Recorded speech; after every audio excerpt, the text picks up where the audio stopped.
Okay, and welcome to a Okay. lovely chat today with Master Vincent. My name's Allan Friesen. Master Vincent here reached out to us at Jess FM about, 2 or 3 days ago, something like that, and said, I wrote a book. It's life-changing. I want to tell people about it. And I said, I want to hear about it, Master Vincent. So welcome, sir. Tell us Okay. about what you got happening, my friend. Okay. Starting out with the book. So this is my first publication. It's the Yoga Sutras. It's basically one of our fundamental core spiritual texts that give us the purpose of spirituality. So where do we start? What do we start? Why? So the first thing that I think it's important that people understand is that you have a soul. Your soul is found on the inside right side of your heart. As soon as you realize your soul, you become a realized being. You're either a realized being or a non-realized being. To realize your soul, you simply calm your mind and focus on your heart, and you see the interrelationship between your brain, your thoughts, and the actual consciousness itself, which is found in the heart. Beautiful, beautiful. So, you and I have had a chat for about 7 minutes before we decided we had to go live. We couldn't wait any longer. And in that conversation, we were saying we're on the same page. And for people who are listening to this, what's going to resonate is that we are spiritual beings who are having this Homo sapien experience. And then what Master Vincent is guiding us is how do we make that spiritual connection so that we can have peaceful days, that we can have enjoy these moments. Am I putting words in your mouth, or are we on the same page, brother? Well said. Well said. As soon as you realize that you have a soul, well, what is the purpose of yoga? As American people, we've all heard the word yoga, but I don't think many people discuss what the purpose is. So what it says is that your soul is found in your heart, and your brain is the intermediary between the soul and the physical plane. But when we experience things through the five senses, the sight, the hearing, the smell, the taste, and the feeling, our soul gets entangled up in the physical existence. And then the physical existence changes. So because of the changing of the physical existence and the attachment of the soul to things that are impermanent, it causes us stress, anxiety, fear, worry, doubt. So through meditation and through practice of the 8 limbs of yoga, we're able to slowly but surely weed out these attachments and these negative emotions and thought waves until we're left with pure bliss, which is the nature of the consciousness itself. Beautiful, beautifully said.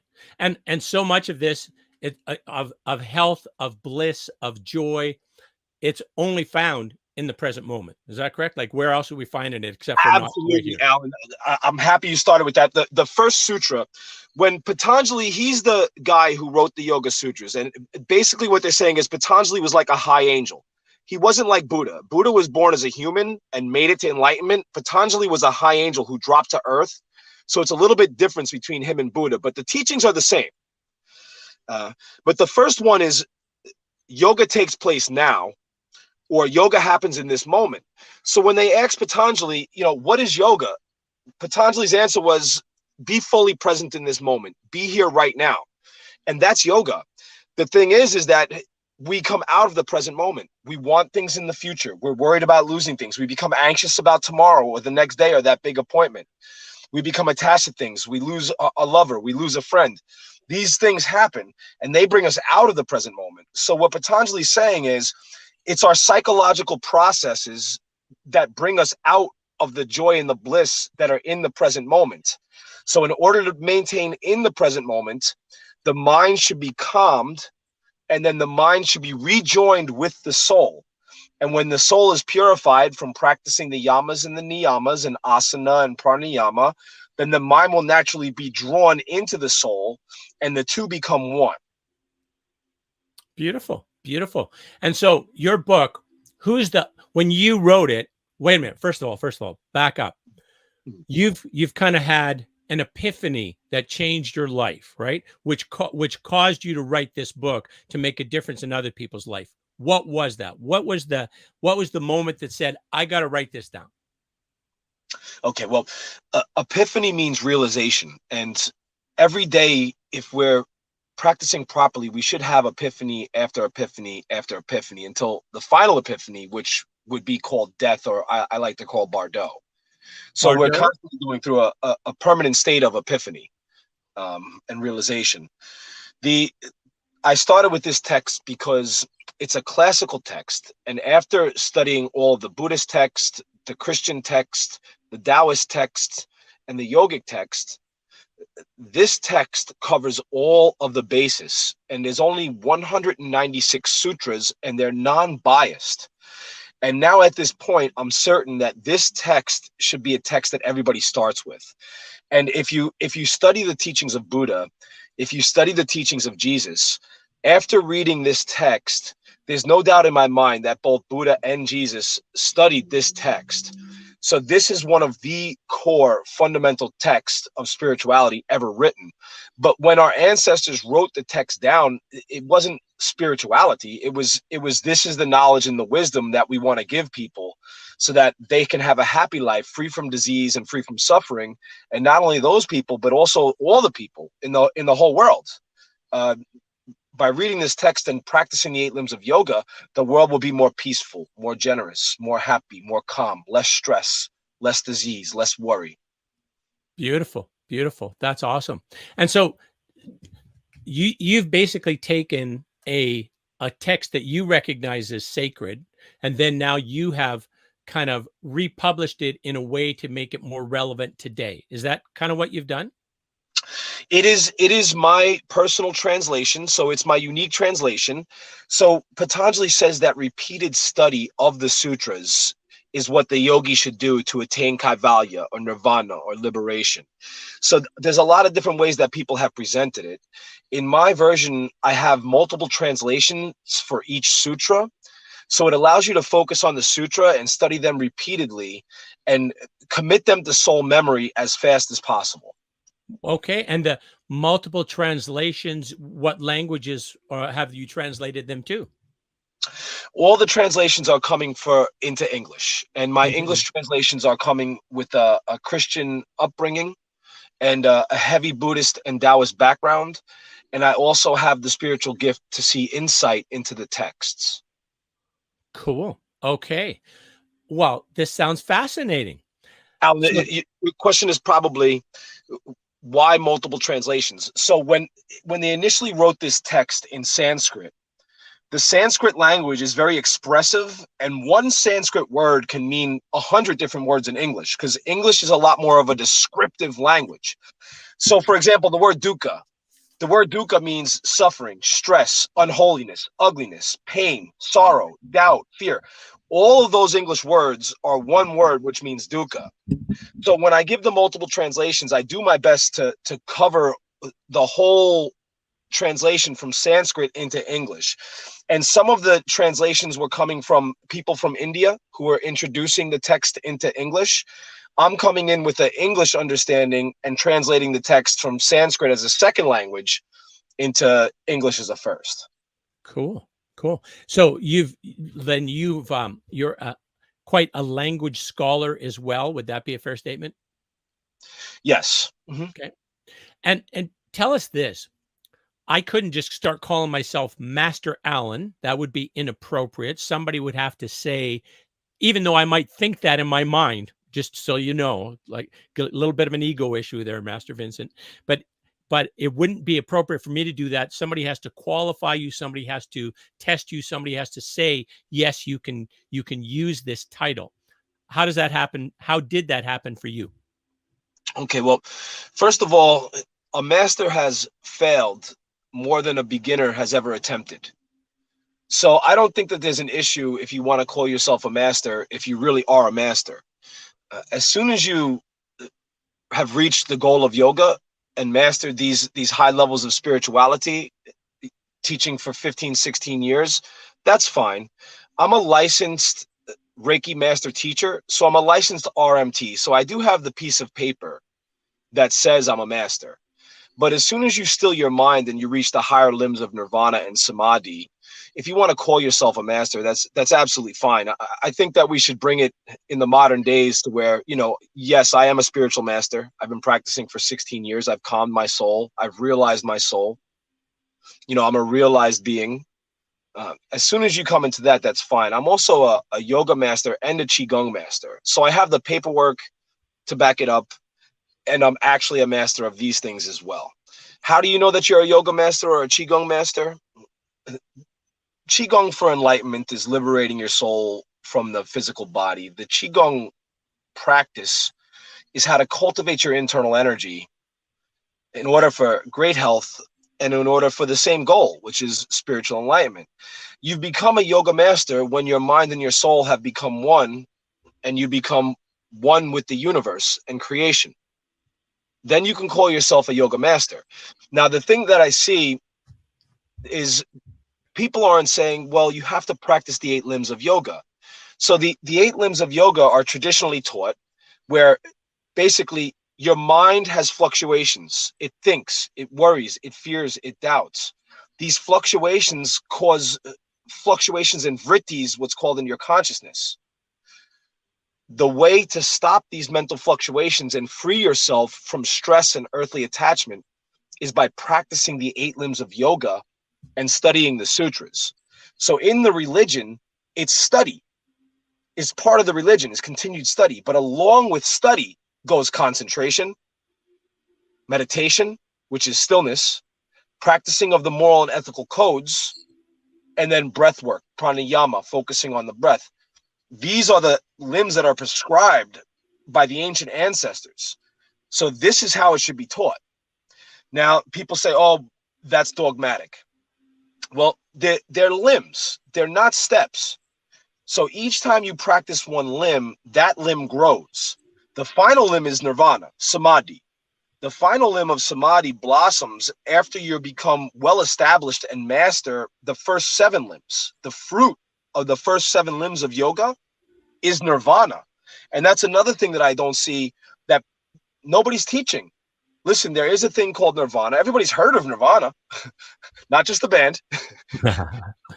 But nobody's teaching, well, this is how you get to nirvana. This is what nirvana is. And nirvana is a real thing. In a lived experience, you're an elevated being. Is that the term you use? Elevated, I think you said. Is that the anyways, when you experience that you're experiencing nirvana, how is that in your body? What is that? What does that mean? Well, for this is why I recommend repeated reading of the book. So the first sutra is yoga takes place now. And the second sutra is yoga is stilling the mind. Then the third sutra is then the mind rests within the soul. Those 3 sutras right there give you a very good summary of it and what it is. So rather than put it in my own words, which every master can do over and over again, I can sit here and tell you 1,000 different ways. The way that it's traditionally written in the text is superior than what I could teach as a person. If you look at the Buddha, people will go to the Buddha and Buddha could assess the person. Okay, this person is intellectual. This person has stubbornness issues. This person lacks consistency. This person needs more charity. So as a master, you can assess your student and give that student exactly what the next puzzle piece is. But repeated study of the text, there's no supplement for that. There's nothing that's going to give you the actual repeated study of the text. And it wasn't until I read the text about 7 or 8 times that I actually started to fully grasp the text. And that's what Patanjali tells us here. He says you're supposed to study this text repeatedly until you attain Kaivalya. Then you mention levels. The book goes into levels. So in the Yoga Sutras, they call it samadhi. In Buddhism, they say jhana states. You can say levels of nirvana, so on and so forth. But they're describing the same thing.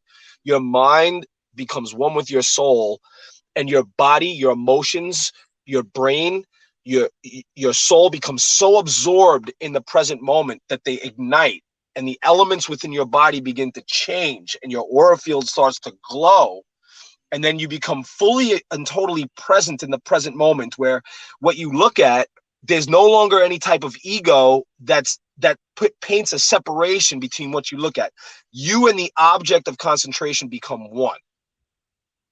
Beautiful, beautiful. Hey, have you do you know who Jill, hang on, Jill Bolte Taylor is? Have you heard of her? Oh my No. goodness. I'm just sharing this with you. I think you might find it interesting. She Okay. was like she is a neuroscientist regarding the brain. That's like she's super super smart about the brain. If you Google her right now, you'll find 10 videos of her holding the brain and pointing to pieces in a brain. This is like her thing. She was she was involved in this course of study when she had a stroke that shut down the whole left side of her brain. So she can basically watch her brain shut down. What she was left with, pardon me, was total bliss. There was no memories of the past. There was no fear of the future. It was just this present moment and this state of bliss. It took her 8 years to recover her function so she could talk and walk and those kind of things. But it wasn't troubling for her because she was in this state of bliss. But when she did recover the rest of her brain functioning, then she just decided she's going to focus more on that experience, that part of her brain, engaging that. And I know that the Yoga Sutras are a way, maybe the best way, but it's not the only way to get there, is it? So the Buddhists have the eightfold path. The yogis have the 8 limbs of yoga. The goal is going to be the same. It does pay to be classically taught. So it's very hard to do something better than what Patanjali and Buddha did here with these texts. In the 196 suttas, they cover everything. Any more, it'd be too much. Any little, and it'd be too little. So it is a perfected text.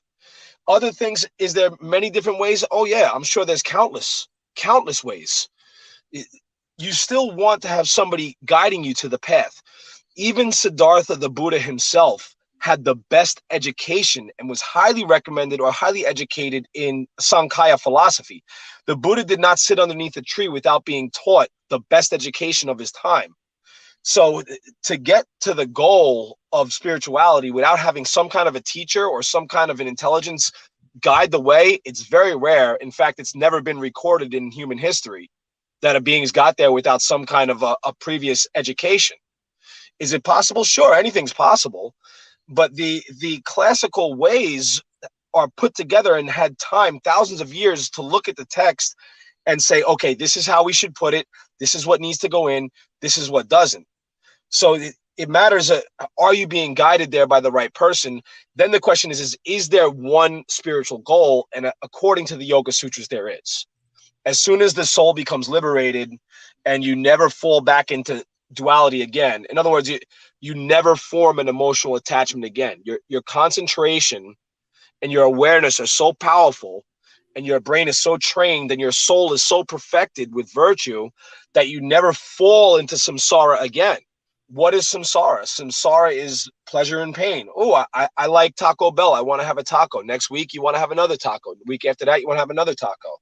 So what it says is pleasure leads to desire and emotional attachment, and pain leads to hatred. Now, these 2 sutras right here are extremely important that everybody should know. This is something that should be taught. Your pleasure leads to craving, desire, and addiction, and your pain is going to lead you into anger and hatred. So these sutras that are in here, there's no type of replacement for that. This is something that has to be taught and learned. Cool.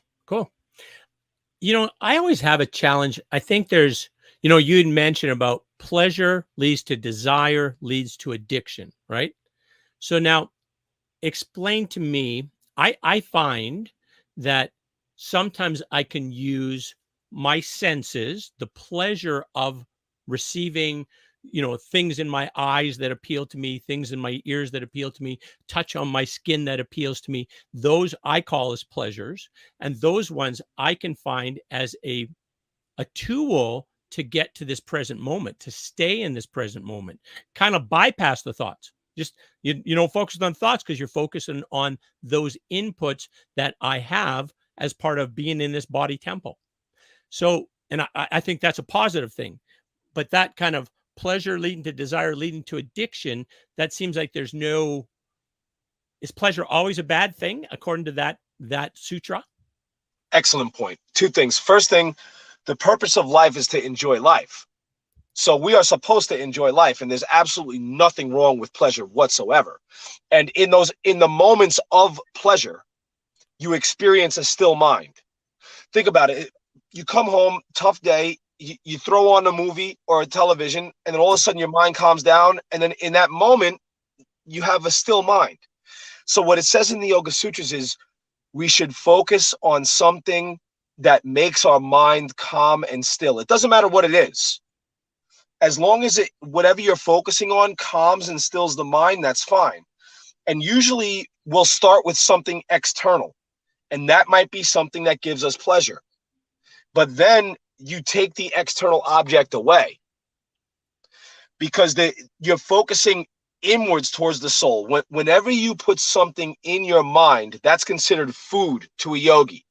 So whatever it is that's causing you pleasure, you're feeding that to your mind. The fourth limb is cutting out what you're feeding the mind and focusing inwards towards this instead of outwards towards that. So not that pleasure is a bad thing, but it stimulates the mind, and it doesn't give the mind time to realize what we truly are. And one more thing, see, the science can tell you that your brain from ages 2 to ages 8 go through the biggest neuroplasticity points. And that's when you're running around as a kid with your mouth wide open, falling on your knees, just taking in your environment, taking in your environment, taking in your environment. By the time most people to get to 24, 26, the neuroplasticity begins to slow down. By the time most people get to 32, the neuroplasticity becomes pretty low. But if you take a Buddhist or a practicing yogi and you hook their brain up to a brain scan, the neuroplasticity is the same. So we have the ability to constantly be adapting and learning with our environment. But here's the thing. Science can't tell you where the memory is stored. They can tell you exactly how the brain works. They can tell you this is the neuroplasticity of the brain, but they can't say the brain keeps the memories. So in yoga, when you're doing your meditation and focusing inwards, you see where the memories come from. Then when you see where the memories come from, the memories are stored on the soul. So then you start to see them come up, and you're tracing back your memories all the way back to this birth. And then you become non-attached to the cravings. Now, pleasure is good, and for a lot of people, it's fine. But what about people who become addicted? What about people who become too overweight? What about people who kill themselves? What about people who are stressed out? What about people who are depressed? So we have these issues too. Right. So it's hey, not Master like, Vincent, can I jump in here and just a little bit of context for you? Yeah. For the last couple of years, I've been on quite a journey to understand childhood trauma, adverse childhood experiences, how you heal from adverse childhood experiences, the factors that contribute to adverse childhood experiences, poverty and systemic racism and those kind of things. And I think, like, just to kind of tie into what you're saying, the present moment, if you have these memories that you've got to a place that you have no more emotional attachment, these are experiences you had in the past, they happened, it's over, now go forward. I can only go with that's fine of what I learned, but now I'm just going forward with love and connection and gonna keep encouraging that.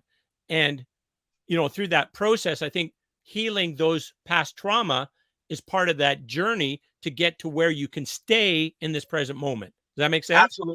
Absolutely. 100%. When the memories bubble up, a lot of the memories are absolutely beautiful. And the beautiful memories that you've had, the memories with your father, with your mother, or with your loved ones in your past, or with your friends that have passed away, or your beautiful memories that come up, they make you tear.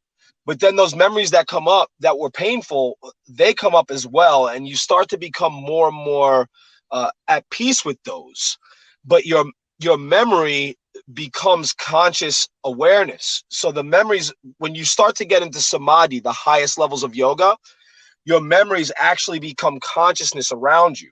What the book says is that the soul holds consciousness itself. The brain has no consciousness. The brain is like a little window in which you're experiencing the world. The soul experiences the world. But then when the soul and the brain become one, they become so absorbed in the space that all of your virtues, your love, your strength, your compassion, and your memories become conscious in the moment. Sorry, I was just trying to keep up with you there, sir. Okay, I think I'm following along. So here's what we want you to know. If this resonates with you, Master Vincent's message here resonates with you, you say, Yoga Sutras, I didn't know this. I'm going to have Master Vincent as my guide along to learn these 186 Yoga Sutras, that if I follow this, if I dedicate myself to this, this will get me to nirvana. I'm in. Here's how you get the book. Amazon.com, Yoga Sutras, Emancipation, Vincent Ferrer. That's the place you go. You buy the book. And you could have a chat with Master Vincent. I think you seem to be a very approachable person. I buy the book and I'm trying to figure life out. If I reached out to you, would you respond? I try to get back to everybody who reaches out to me. Sometimes I get a little bit overwhelmed. I'll get like 100 or 200 messages at one time. So it can be challenging to get back to everyone. Sure. But try to reach out to me different ways. If it's sincere about spirituality and your practice, you can leave me a message on my YouTube. You can send me a message on my Instagram, on my Facebook. And if I don't get back to you right away, message me a couple times and I'll do my best to get back to you. If not, I also have public classes at LA Fitness in Lake Grove. If you want to come and see me, I offer classes to the public there, and you can come and we can train yoga together. That's Lake Grove, New York. Yeah. And how's that working with COVID times for you? Like, what kind of checks, if any, do you have for students to come and do yoga with you? There's a mask is recommended to come into the gym at this point in time. Okay. We're pretty hardcore at the gym, so we're not really worried too much about that. Okay. If you're sick, you might not want to come. Wait until you get better. But as long as you come and bring a mask, you'll be fine. Okay, super. And so then you don't ask for proof that people have been vaccinated or a negative COVID test or anything like that? No. Okay. Yep. Just checking. For some people, that's I don't want to go. As you know, there's quite a divide among how you correctly correspond, or how you should behave in these times given COVID, wear mask, not wear mask. And a lot of it is to do with, like, the person's freedom to choose, and what would motivate them. I wear a mask. I am not worried about COVID myself, but I certainly don't want to give it to anybody who maybe is in a lesser healthy state, and has problems and leads them to contract COVID because of my contact. I certainly don't want that to happen. But anyways, I got on COVID. I didn't want to go there. I think we've all had enough chat about COVID, haven't we? If you want to chat about it, nothing's taboo with me. Nothing's taboo with me. I think what you're talking about is about focusing on things that you can change internally, decisions you can make, practices you can take to make your life better. It doesn't have to matter what the government decided or what this bill passed or what the news says. These are things you can do right now, today, to make tomorrow a better day. Absolutely. The bottom line is we have the right to remain silent, and we have the right to practice religion. And those two rights right there are the ones that are in danger, and they're the most important ones. So if you force somebody to answer a question, you've taken away their fundamental right, which is to remain silent and segregate them. So really what we should be coming out of this with is a clearer mind of what the rights are, why our ancestors made the laws the way that they did so that we be free from tyranny, and why we as people have to stand up for our rights so that we don't fall into a place of tyranny again. The United States government is only as good as the people. The government is sovereign to the people. The people are not sovereign to the government. But if we don't let our voice be heard, then the government can do whatever they want. And that was a real dirty trick that was pulled too. So if we have the right to remain silent, you shouldn't have to say I'm vaccinated or I'm not vaccinated. If they force you to respond, then you're now officially no longer a free man. You know what? I don't want to leave us there because we're focusing on things that are divisive, right, and we're about inclusive. We're about connection. We're about drawing people in, right? These problems that are surfacing in the United States, yes, are surface problems, but get to the root of the problem, that's what this text is about. It's like putting a Band-Aid on a bullet hole and you're still in Vietnam in the middle of the war. You can stop the bleeding, but if you're getting shot at, what's going to stop it? So this stops the main causes of all of the suffering on the earth. Whereas these little things are individual problems that have surfaced. This is one problem. This is one problem. This is one problem. This cuts out the root of the problems with its earthly attachments. I have to tell you something, and just knowing where you are in your journey, and I think that you will find this of interest. I had about a month ago, 2 months ago, maybe, I don't know, sort of a vision, a direction. And I was told that I was an instrument of the divine. And I no, I think you must have the wrong Allan Friesen. There's probably another one. My cousin, he's a mayor in Manitoba, and maybe that's the guy you're thinking. And, I was assured, no, I was the instrument of the divine. So I sat with that for a long time, and I've struggled with that for a long time. But now that I fully understand what that means, I'm going for it. I'm going to accept that I'm an instrument of the divine. And I think this is going to work out sweet. Because if I understand it, my job is to help other human beings along their journey. And I think the way we do that, and this is applicable in my community, but applicable in any community, is the root of so much suffering is violence. And then the violence leads to more suffering, which leads to more violence, which leads to more suffering. So if we decided that we're going to look out for our brothers and sisters who appear to be having a challenge, that they might not be safe, and then we, being familiar with the resources in our community, knowing where these things are able to say, hey, Sarah, it appears that you are not safe. I would like to help you be safe if you wish my help. And if Sarah says, yeah, I think I'm going to get beat or raped tonight. This is a storm brewing. And then I can say, Sarah, I know Sally at this shelter, she's going to take you in. Do you have a ride? Let me get you an Uber. Let me get you to a place where you're safe. We do that. She never experiences that violence. Her kids don't see her experience that violence. And all that trauma, all that pain that she would have to endure for weeks and weeks and years and months and decades never happens. That's where we got to get. Oh, yeah. Oh, definitely. I 100% agree with you. Perfect. Okay. So if you want to check out Master Vincent more, there's where you find his book. If you just plug in Master, bringing it up for the screen first a little bit. If you just Google him, I saw that you got a YouTube channel. You could join on the YouTube channel. You could subscribe, keep current on what he's sharing. Anything closing words you want to give us there, Master Vincent? Definitely.